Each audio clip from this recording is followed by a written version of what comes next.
Good morning mga lods, mga kaibigan. So ngayon itong ating vlog kung papaano ba gumawa ng cotton candy. So ngayon ito papakita natin yung kanyang proseso kung papaano makagawa ng cotton candy. So ngayon interview natin si Bro Edward Carmona, isa rin itong vlogger.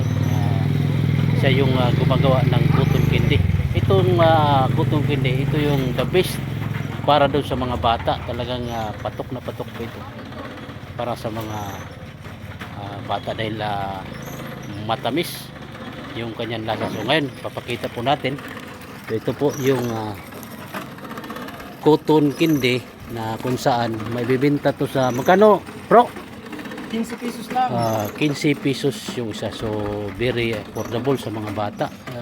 Once na may pinigyan natin yung bata, talagang tuwan-tuwa na po yung mga bata. Kaya itong bagay, maliit na bagay, at least nakakapagbigay tayo ng kasayahan sa mga bata. So ganito po guys yung proseso. So mula dito sa asukal ang pinaghalong May food color. food color, Kulay lang, pakulay. pakulay. Tapos saan ilalagay yung asukal? Sa butas. Dito sa butas.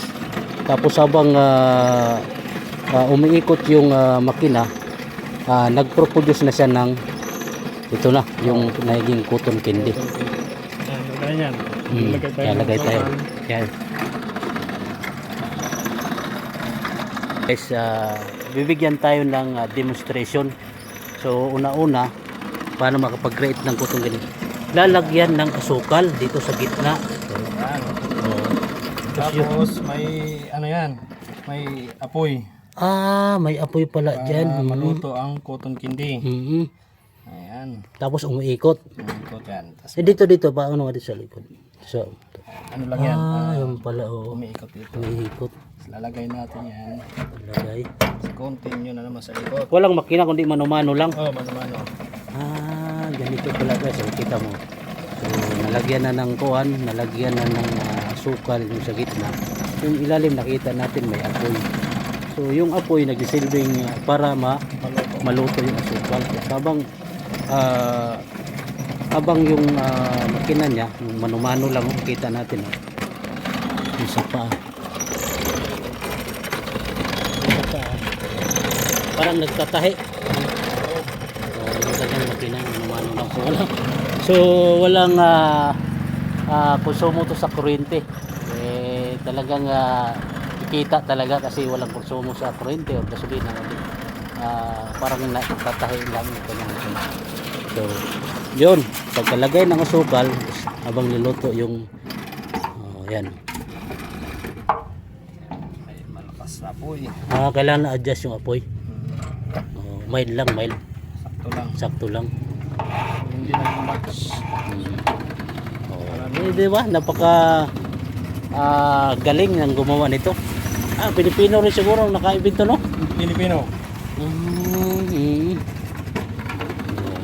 Talagang kita mo lumalabas yung kanyang cotton na pagwas sa umikot. Ibig sabihin pag naluto na yung asukal na dinigay dyan, meron kasing apoy sa ilalim. Dito na lumalabas yung kanyang yung cotton candy. So yun guys. So maraming salamat sa inyong pag-antabay. So sana namang vlog ating i-share sa inyo kung paano gumawa ng cotton candy. So itong may-ari, isa rin itong vlogger. Paki-ano lang, share sa yung account. Paki-follow din sa aking account, Edward Carmona Vlogs. Ayan, marami po kayong makikitang magagandang views. Ayan, maraming salamat po. So yun guys, dito lang tayo natatapos. Maraming salamat sa inyong suporta at pagtabay dito sa aking vlog. More power and God bless you all.